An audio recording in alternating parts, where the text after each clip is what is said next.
Her true story from Massachusetts, they could send me packing. My daughter sent me packing. Her husband didn't want an extra mouth. So I bought their apartment complex and doubled the rent. They thought I was powerless, but I made them pay more than just rent. I stood at the front door, my arms wrapped tightly around the handle of my suitcase, the one I'd packed only minutes ago. My heart was pounding so hard, I thought it might crack my ribs. The sky outside was overcast, gray clouds rumbling with distant thunder, as if to mock the turmoil churning within me. My daughter's voice cut through the heavy silence like broken glass. No more allowance to support you, Mum. No more free meals. No more emotional baggage. If you can't pay your way, you can just leave. She spat the words, as if each one had been polished to sting. Her voice teetered between icy contempt and hollow finality. Standing a few steps behind her was my son-in-law, his posture stiff, jaw set. We don't need the entanglement. We don't need another mouth to feed under our roof. We're done. The dismissal of 2 generations echoed around me, relentless and exact. I clutched the suitcase tighter. I had never heard cruelty like this, from my own flesh and blood. Shaking, I swallowed against the sudden lump in my throat. I blinked back tears, swallowed again to steady myself, and forced dignity into my voice. I didn't want to cry in front of them. I wanted to be strong, even if I felt like a shrinking shadow in that moment. The suitcase became my shield, my defiance. I took in their faces. My daughter's eyes were cold, without hesitation or sorrow. My son-in-law shifted, avoiding even a glance in my direction. I couldn't find anything in them that made me feel loved. In that instant, only rejection. And yet, even as they delivered that dismissal, bells tolled inside me, louder than their words. I had poured my life into that home, saved, sacrificed, and supported. Hadn't I helped cover their mortgage? When my son-in-law lost his job? Hadn't I covered the taxes on the building and put money into the maintenance fund every year? All of it. They dismissed, as if I had no claim to even step foot inside their front door. My hand trembled on the suitcase handle. The air felt cold. Each inhale, like a rebuke. My daughter folded her arms and lifted her chin, as though she had already cast me aside. My son-in-law nodded in agreement. The room had become too small, shrinking around me. So I stepped back and allowed the door to close gently behind me. Though inside, I was anything but gentle. The cool hall echoed with the click of my suitcase wheels and my heart's pounding thud. My tears came at last, silent and warm, trailing down my cheeks as I rounded the corner. I breathed in the stale air of the hallway, smelling their memories. Our birthdays, holiday meals, seasonal decorations still tucked away in the basement. And I carried those memories with me, fresh and unforgotten, even as I walked away. Outside, a single raindrop hit my cheek. As I opened the door to the world again, the skies opened up, the rain turning into a steady curtain. It felt fitting, my tears joining the storm, carrying me forward, away from rejection, but towards something more, something I couldn't name yet. I walked until the rain soaked me through. But I did not stop. I didn't look back. I let each step fill me with determination, a slow burn that set my spine straight and lifted the weight from my chest. They thought they could remove me, erase me like a line in the sand. But that would be their mistake. In the echo of their words, my mind flickered back to joyful times. The first day they invited me in, the soft laughter we shared around the dinner table, the hopeful days I thought we'd grow old together. I remembered the trusting smile of my daughter when I held her newborn, the way she hugged me tight and said, "Mum, I want you near me forever, old or young." Back then, I believed I belonged. Their words may have tried to erase that belief, but I knew better. My resolve formed like a phoenix rising from ashes. I would not be erased. I would not be defined by their final dismissal. I may have walked out with tears in a suitcase, but inside, I carried something more powerful than our shared address, stronger than their cold control. I had the capacity to respond, and in that response was authority. Even if they considered me powerless, they had made a mistake. They presumed I had lost control over my life. But if they believed I was helpless, they didn't know me at all. I would show them, in my own way, that I still had a voice and resources. I still had pride. I still had power. I paused on the wet pavement, phone in hand, suitcase by my side. I sent a quick text to an old friend in real estate. Let's meet. My fingers trembled, but the action was deliberate, decisive. I still had rights. I still had options. I still had control. They could send me packing, but they could never take away who I am. I stood in the rain, suitcase at my feet, heart pounding with the clarity of purpose. You thought I was powerless, I whispered into the storm, but not anymore. I trudged down the pavement as cold raindrops pelted my coat. The suitcase wheels squeaked against the wet ground, echoing like distant footsteps in the empty suburb. Streetlights cast muted pools of yellow as I passed familiar fences and flowering bushes. The scent of wet earth rose around me. With every step, I felt lighter, until the gravity of loss dropped into my chest, heavier than the soaked coat against my shoulder. Memories surfaced unbidden. The first time I diapered my newborn daughter. Inexperienced, but determined. The countless nights I cradled her, as she learned her ABCs beneath a dim lamp. The toddler days, when I laid out her clothes and packed her lunches, full of colorful fruits. Each slice a silent promise that she mattered. I remembered each scraped knee kiss, each triumphant school recital, each heart-to-heart in the kitchen, scented with cookie dough. I remembered her childhood bedrooms, transformed for every holiday season, and how she always insisted on including me. Then came my grandchildren, 2 little sparks who sprouted from the years I thought might quieten my world.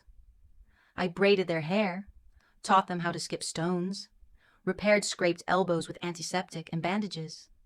We laughed together over bedtime stories, and I watched them grow, step by step, into bright young souls.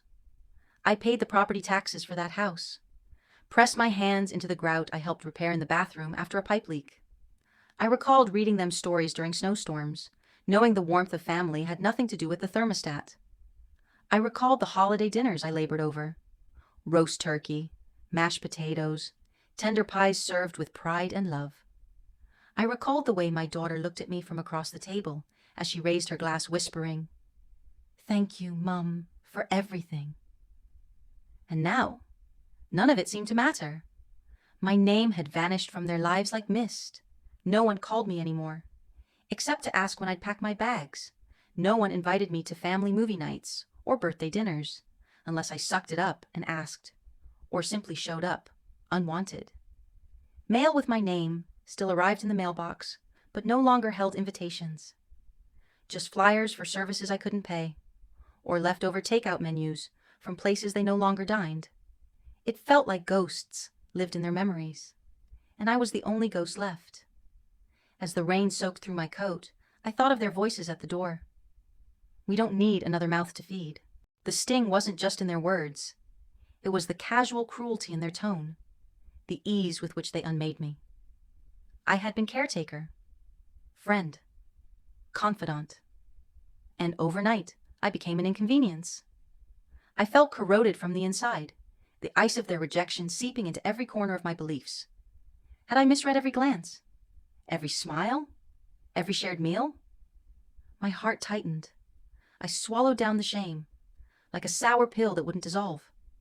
And then I realized something troubling and true. I still had a name, belonging to a history richer than their narrow dismissal. I had identity.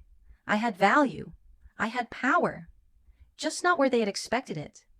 I stopped beneath a streetlight dripping with moisture and stared at the droplets falling, like beads of time. Their expression of disdain changed nothing in me, except 2 things: awareness and intention. I could dwell in my heartbreak, or I could harness it. My tears were for the love I'd given, and it had not been wasted. I hunkered inside a phone booth and dialed the number of an old friend, Ben, a real estate consultant I'd met decades earlier at a community fundraiser. He didn't recognize my shaky voice at first, but as I spoke, reassurance crept into his tone.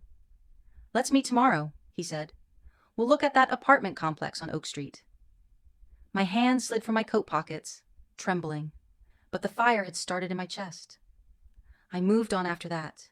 Rain slicked the roads, but I walked steadily, each footfall measured. No longer a retreat, but a reclamation.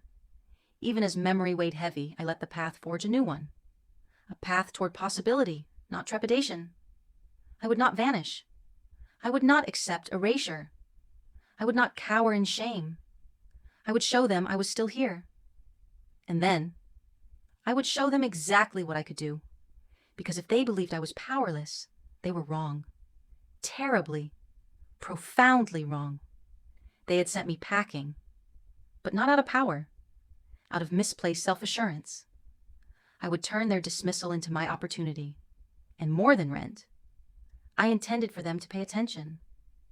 I arrived at the small real estate office just as the late morning sun filtered through the dusty blinds, casting narrow beams across old maps pinned to the walls.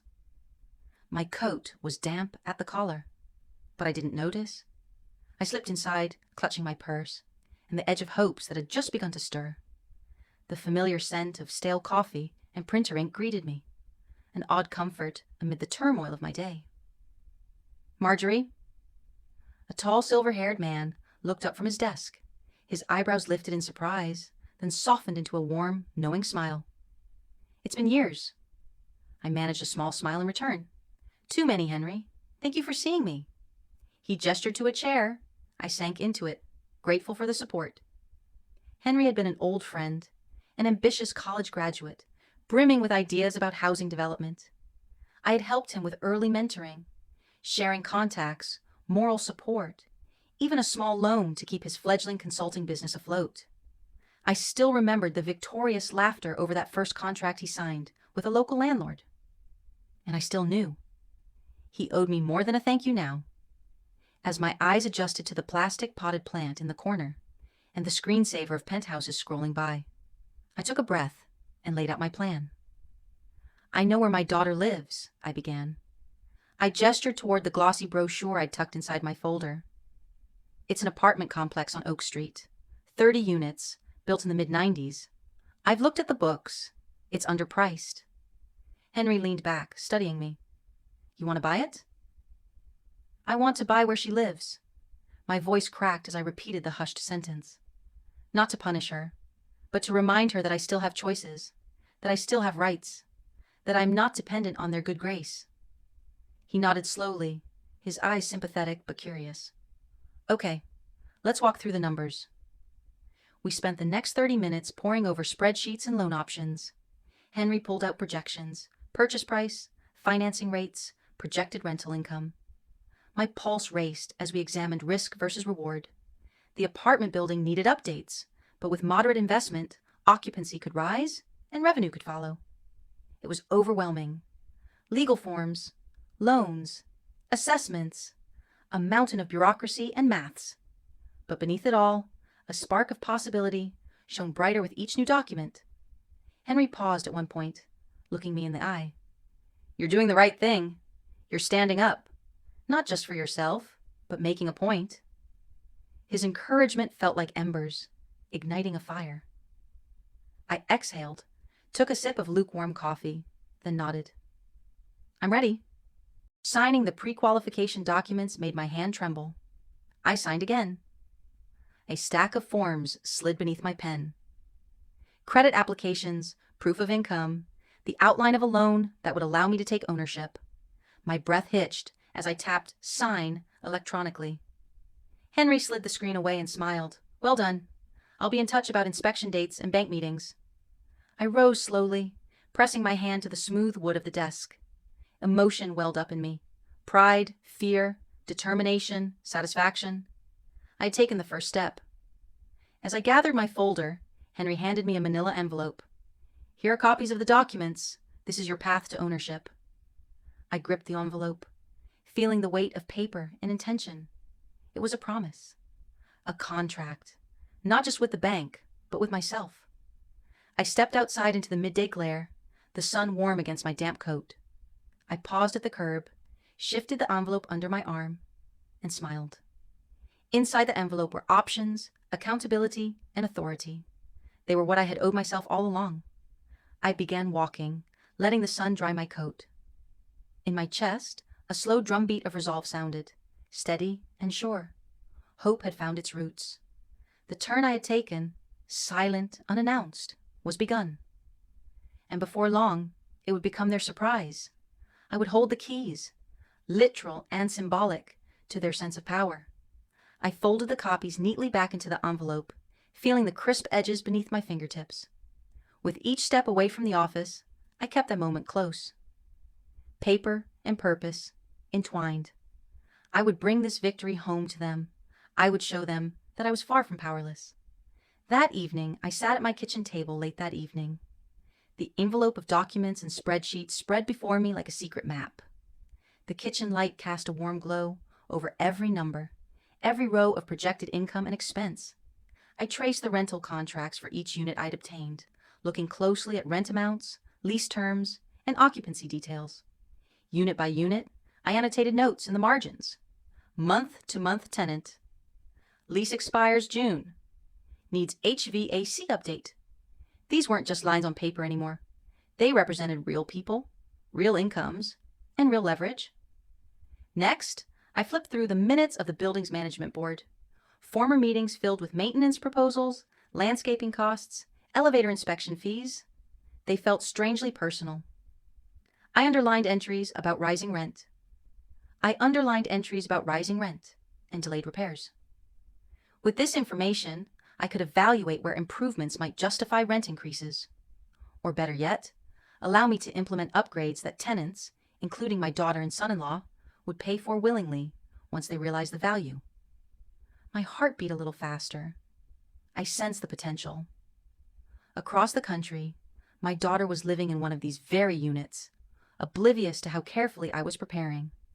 I jotted down a mental list of steps: finalize financing next week, order the appraisal, request a title search, coordinate with my advisor to ensure the closing remained secret, until the last possible moment.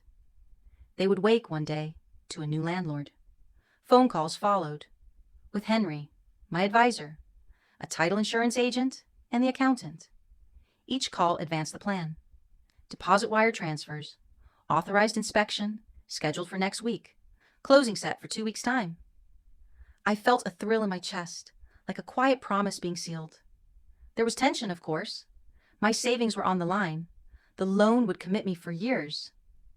But when I reminded myself why I was doing this, standing up for my dignity, reminding my family that I still had presence and means, it steadied the tremble in my hands. I wasn't just renovating a building, I was renovating boundaries. To keep everything confidential, I created a separate email address, one that didn't include my name. I shuffled documents into a folder labeled Investment Proposal, not Acme Apartments. No one at the bank asked who I was buying it for. They saw the creditworthiness and the deposit. It felt surreal, a stealth operation in plain sight. Late one night, I sharpened a note to pencil and wrote, "Don't tell them until the deed is signed." I tucked the note into my coat pocket, so I'd remember. The words burned in my mind. I didn't want their pity or their denial. I wanted the element of surprise. I wanted to show them that I had authority beyond their front door. Still, the emotional swirl was confusing. I had moments of doubt, wondering if I was being vengeful, if I should have taken a softer route, if I could really pull this off without telling my daughter. But each time that doubt rose, I remembered the morning I stood under the hallway light, suitcase in hand, choosing to walk out rather than endure one more moment of dismissal. That decision had been my anchor. And now, this path was my corrective course. Outside my window, spring's evening breeze carried the scent of lilac, washed by earlier rain. I pressed the page of rent-by-unit notes and closed the binder. I pictured them in their living room, unaware, laughing over dinner, oblivious to the storm gathering above their heads. When the appraisal report came, a day earlier than expected, I sliced open the envelope. The building's value was solid, slightly underestimated by local listings. That meant equity on day one, giving me flexibility. I leaned back in my chair, tasting the reality. I would own this property soon, and with ownership came leverage. At sunset, I stepped out onto the porch with my tea, breathing in the humid warmth. I thought, they will wake and see me in full form, not broken, not helpless, not forgotten. I said it quietly, just to the sky. You thought I was powerless. You thought I had no say. Tomorrow you'll find out how wrong you were. The next morning, I signed the deposit forms, wired the final funds, and messaged Henry. "We're live," I wrote. He replied with a simple, "Congratulations, boss." I smiled at my reflection in the window. Yes, boss fit nicely. I folded the binder and stood, brushing past it to make coffee. No fanfare, no drama. I was executing a quiet revolution, measured in lease clauses and ledger lines. Fully prepared, I felt a nervous hum of anticipation. My heart pounded, not with fear, but with purpose. I had gathered the legal rights, financial backing, and emotional clarity needed to step forward. Walking into that plan was like stepping into my own back garden. I was home, in purpose. The next stage, the signature stage, would reveal their surprise. But tonight, I rested in the satisfaction of preparation. After all, power is not just in owning property. It's in owning a direction, a decision, and a resolve to shape your world. And tomorrow, I would shape their world. I slid the purchase complete notification across the table to Henry, my advisor, as delay melted into disbelief. Across the document, in crisp type, were the words I'd hoped to see for weeks. Acquisition of Oak Street Apartments, ownership transferred. My stomach fluttered. I reached for the nearby coffee cup, my hand steady only because my mind refused the tremor. "This is it," I said softly.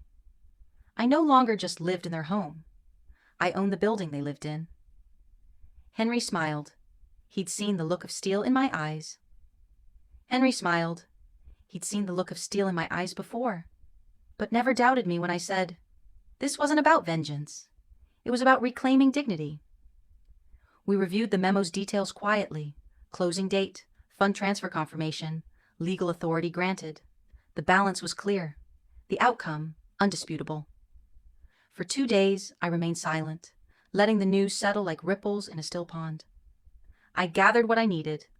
A small, welcome to the new landlord memo for tenants, including routine updates and a brief, respectful, neutral introduction. Just business. Then, I scheduled the building's next board meeting, and on the invite list, I made sure my daughter and her husband were there. They RSVP'd, no questions, confident they knew nothing of any transition. The evening of the meeting, I slipped into the building's meeting room a few minutes early, under the guise of a leaseholder getting an apartment update. I sat in the back row, feet planted firmly, heart steady in anticipation. One by one, tenants arrived. My daughter walked in with her husband, carrying wine bottles to contribute.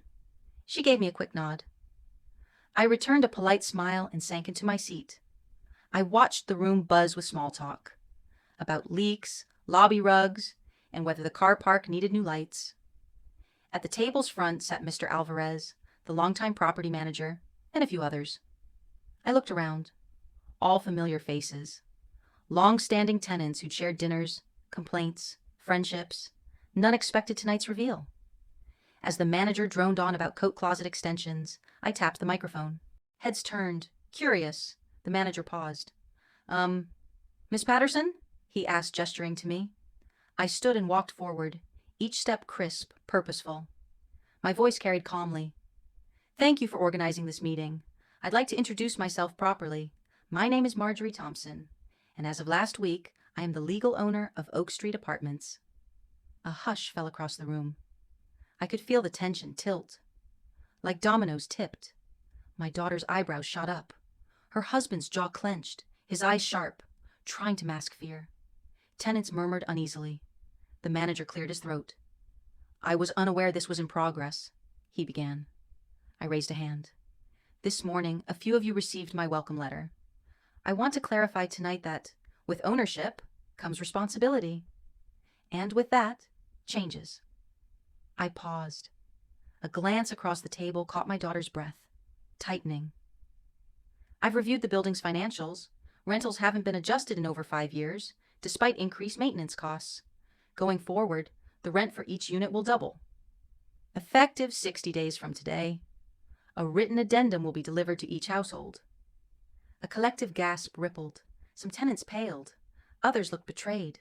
My daughter half stood, her face marbled with disbelief. Well, Mum, she managed, because this building and this community deserve to thrive, I replied evenly. My family has been part of it.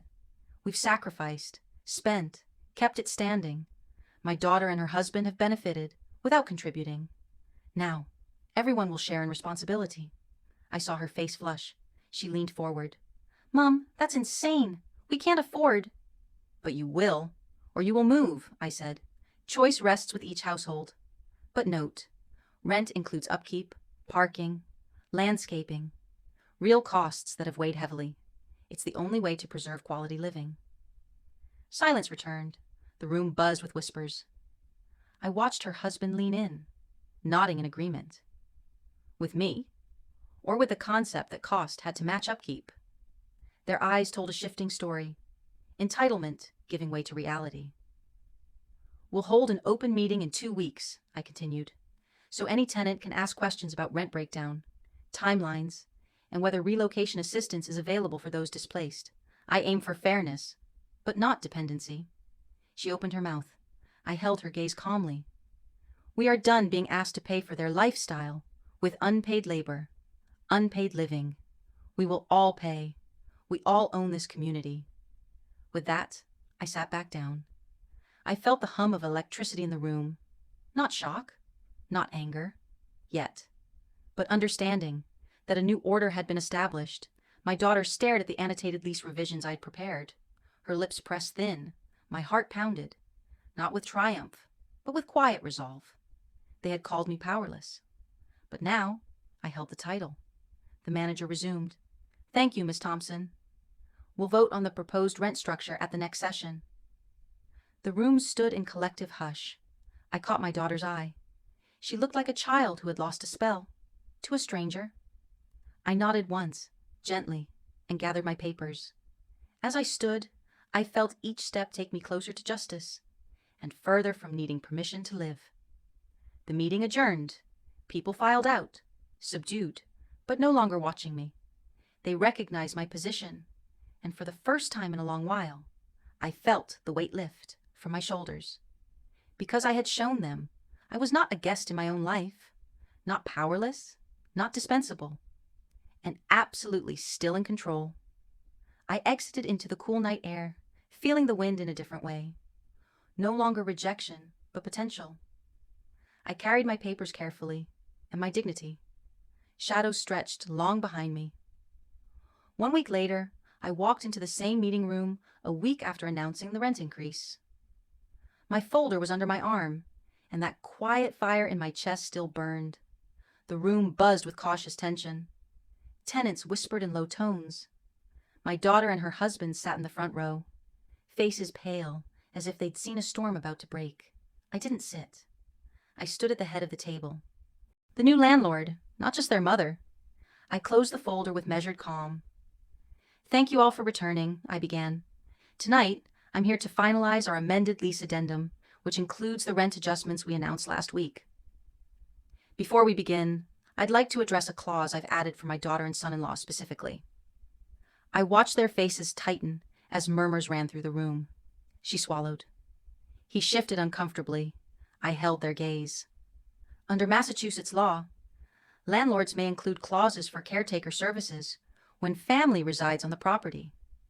Given my age and medical needs, I am invoking that right. I laid the addendum on the table. This clause requires a minimum of 5 hours per week of assistance, simple household tasks, errands, companionship, whatever services I require. You may elect to fulfill that obligation or pay an additional monthly fee of $200. This is not optional. A stunned hush filled the room. She looked at her husband, appalled. He rubbed his forehead. You can't do that, she blurted. That's extortion. No, I interrupted softly. That's responsibility. You refused to offer me a home. Now you're choosing to support me fairly or pay for care. Either way, I'm not asking for charity. I'm exercising a legal right. Tension clenched the room like a vice. Tenants craned their necks, some whispering among themselves. I could feel the moral shift, empathy for the quiet, wronged grandmother shining through curiosity. This town is filled with condos and landlords who treat caretaking as business, I continued. I'm applying the same standard, settled law, equal human expectations. She opened her mouth, then closed it. He leaned forward, voice low. What if it's multiple hours? What explanation do we need to give you? Document hours in a simple logbook. Make sure I stay fed, safe, and supported. The alternative is the fee. Added to your rent monthly. I will show receipts. That's it. References were exchanged. I affirmed, I am serious. These obligations are direct consequences of your decision. There is no more room for unpaid heartstrings. Legally, morally, I'm owed better than emptiness. They glanced at each other, their posture slumping as resignation crept in. Tenants murmured. I waited.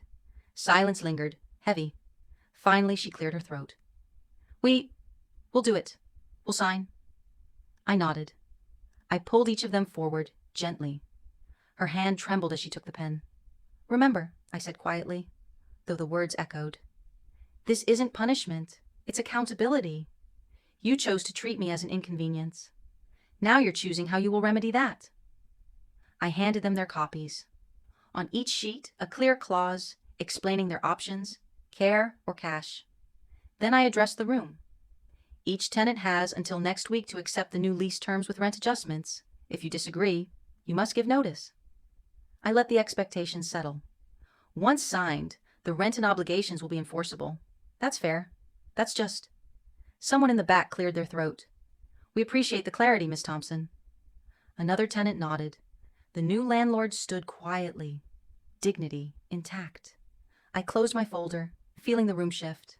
My daughter met my eye, her own shining with something like shame, but tempered with acceptance. She didn't smile, but it wasn't hostility anymore. I stood straight, voice firm. In this building, my building, there is no longer a false sense of family entitlement. We now all know what being a tenant means and what it doesn't. If this arrangement offends your expectations, the exit is simple. Pay the fee, do the hours, or leave. That is the respect I command. I saw several tenants straighten, a newfound respect in their eyes. Some scribbled into their notes, readying for signatures. The meeting lifted, but the atmosphere felt cleaner, like after a storm rinses away grime. As we adjourned, I walked out with grace. Outside, my daughter slipped her arm quietly around my shoulder. I'm sorry, Mum. I looked ahead, calm. Then let's get this signed. I paused at the door, feeling the weight of authority settle at my feet. I'd sent the message. Ownership meant more than rent.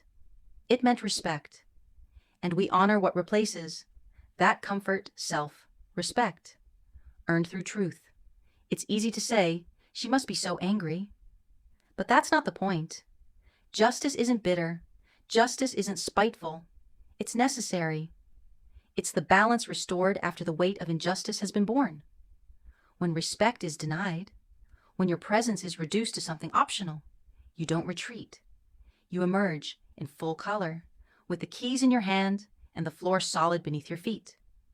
In this space, you've heard story after story. Women who were told they were too old, too sick, too dependent, too large in spirit to deserve space.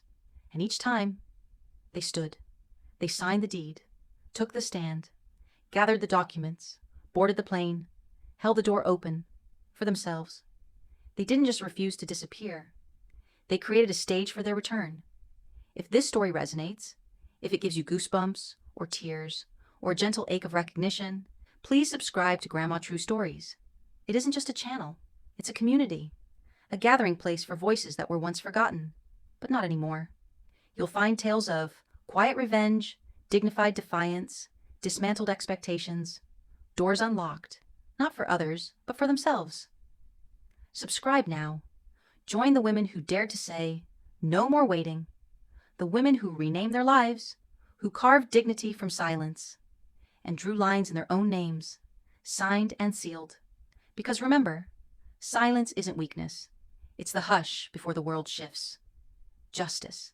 It doesn't come with a timeline. It comes with conviction, with intention, with the understanding that sometimes revenge isn't about payback. That's petty. True revenge, the kind that builds, is about living life fully, unapologetically, on your own terms. Your story matters.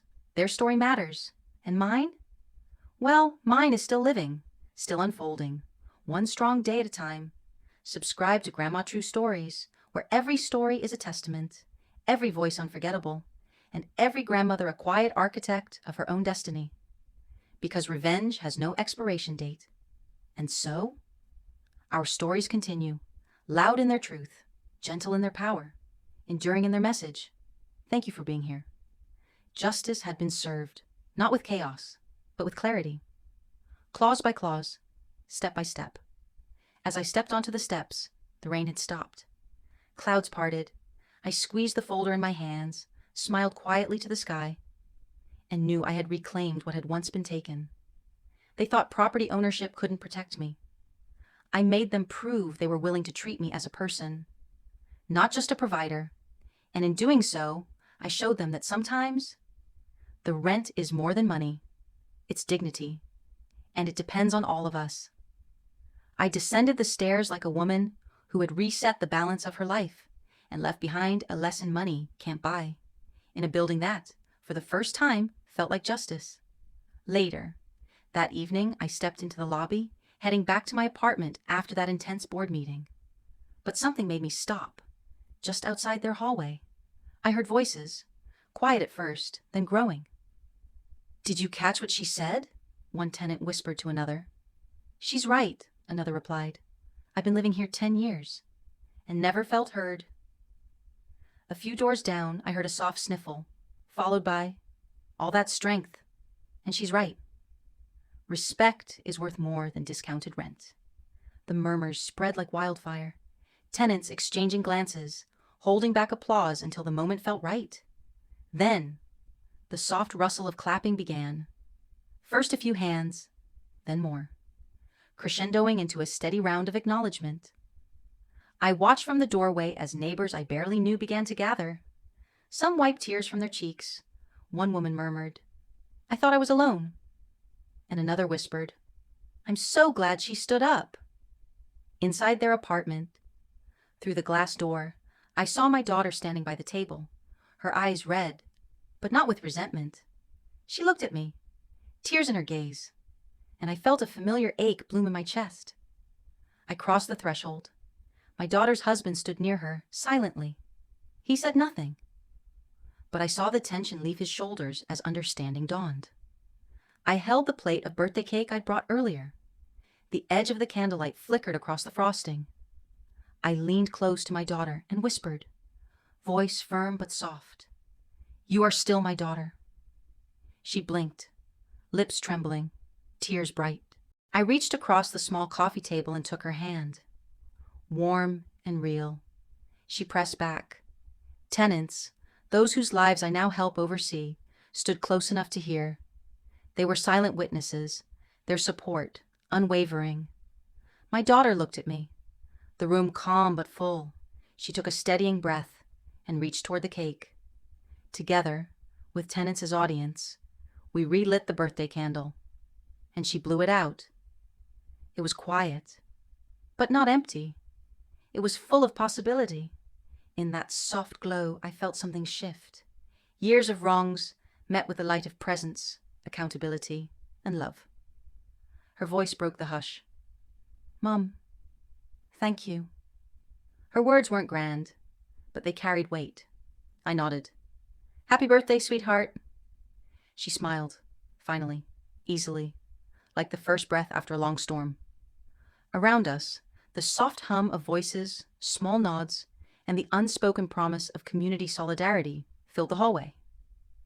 Rooted once more.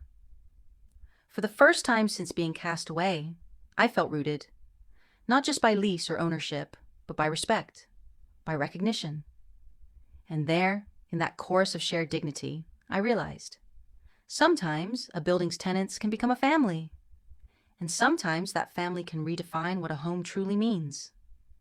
As we all melted back into our spaces, some to their apartments, others to the night air, I carried that warmth with me, because I had reclaimed more than residence. I had reclaimed my name. Together, we had witnessed a mother's power to transform rejection into belonging. Brick by brick, heart by heart,